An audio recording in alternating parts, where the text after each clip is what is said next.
Sir, excuse me lang po. May nakita ba kayong babae na morena, kulot yung buhok, tapos siguro mga ganyang katangkad siguro? Siya po ba yung hinahanap niya? Ay, hindi siya.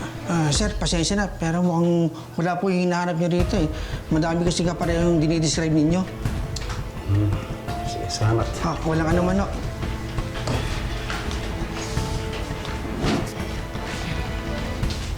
Miss, excuse me.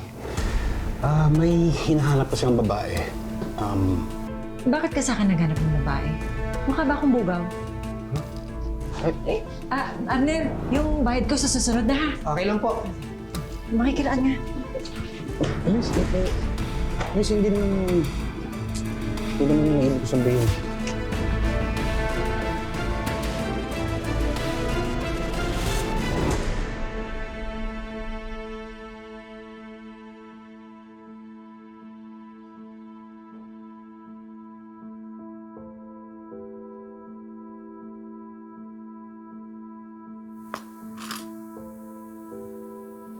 Oh. Ayan ah. Baka sabihin mo, ginugutom kita. Nay, pakawalan niyo na po ako. Nay? Pwede ba? Ikaw wag mo ako tinatawag na nanay ah. Lalong umiinit yung ulo ko sa'yo eh. Oh, bukas. Darating yung bagong amo mo, mag-ayos-ayos ka. Po? Amo? Oo.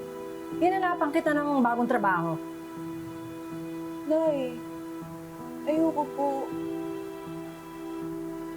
Ano naman to? Ikaw naman tinulungan maghanap ng trabaho? Ganyan pang asta mo?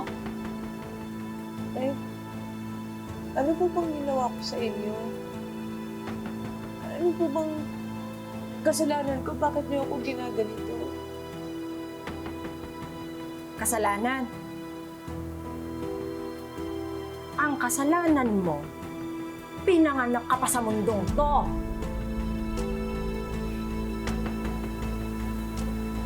Nay, kung ayaw niyo po sa akin, hayaan niyo na lang po akong umalis.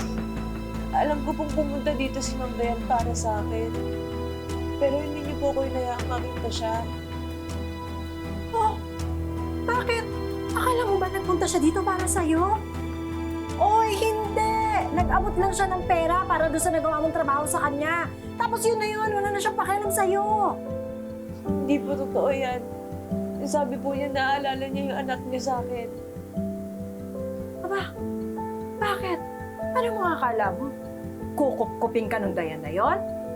Ang akala mo, isasalba ka nung Ma'am Dayan mo at ituturing ka niyang sarili niyang anak? Hoy!